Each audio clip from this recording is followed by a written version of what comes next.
In this session, we're going to be talk about agrivoltaics. What exactly the agrivoltaics word that means and how this system will going to be developed and recalled. Agrivoltaics are also known as the agri-photovoltaics or a solar farming that we can say. General farming and general solar panel installation when we see on the ground surface, this is a different kind of phenomenon that we can observe. On a one land, there is a solar power plant has been installed in the ground mounted project and only the power plant will be there. There is nothing of farming will going to happen, nothing any cultivation will going to be happen. That particular land is being used for the solar power generation only. On the other hand, when we see the agriculture, in the agriculture we are cultivating some crops and doing the agriculture in that particular field, doing the farming over here, but in that particular case only that land has been used for the agriculture purpose only. And as we know that in the world, how much amount of the land is been available which is under the cultivable land or the under the agricultural land that we can see, we'll find the many developing countries are depending upon the agricultural sector only.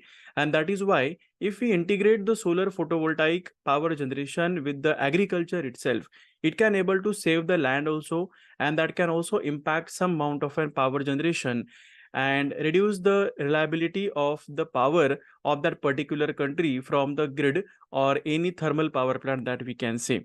And this kind of the fundamental concept has been introduced in terms of an agrivoltaics. We can say it is a sustainable agriculture practice that involves simultaneous use of a land both for the solar energy generation and the crop cultivation that we can say. It integrates a photovoltaic solar panel with the traditional farming or agricultural activity, allowing the land to serve the dual purpose as we can study, producing the renewable energy and growing the crops or raising the livestock also. So this is a diverse kind of an application that we can integrate with the existing form of an solar power plant that we are installing on the ground surface. The major advantage that we are getting is the dual use of the agricultural land. Agrivoltaics could mitigate the future competition for the space with the dual use of an land. As we know that the development which has been happening and the land cost which has been there for installation of an solar project that we can say.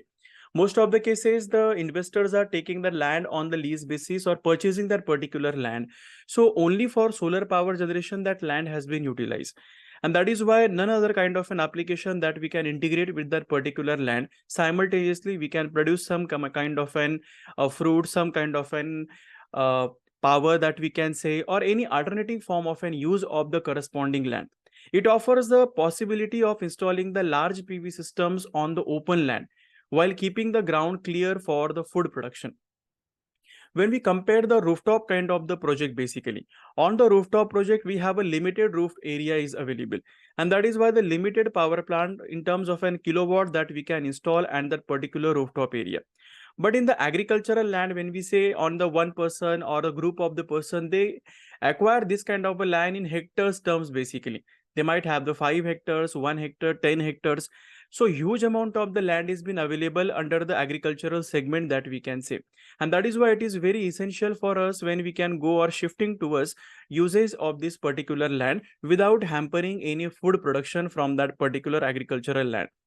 This dual use of the land for the agriculture and photovoltaics can be particularly beneficial for the areas that are good for farming due to their fertile soil and the temperate climate, and are the sustainable location for the ground mounted PV system because they receive the high level of an solar radiation. As we can say, most of the countries basically who is lying in the band of Tropic of Capricorn to the Tropic of Cancer, including the equator, basically in that particular band. So the amount of the solar radiation they are receiving on that particular site will be more comparing to the countries which are lying above Tropic of Cancer and Tropic of Capricorn that we can say. And that is why there the use of an integration of the agrivoltaics will be very, very beneficial for the farmer also and for the investor also to invest in this particular project.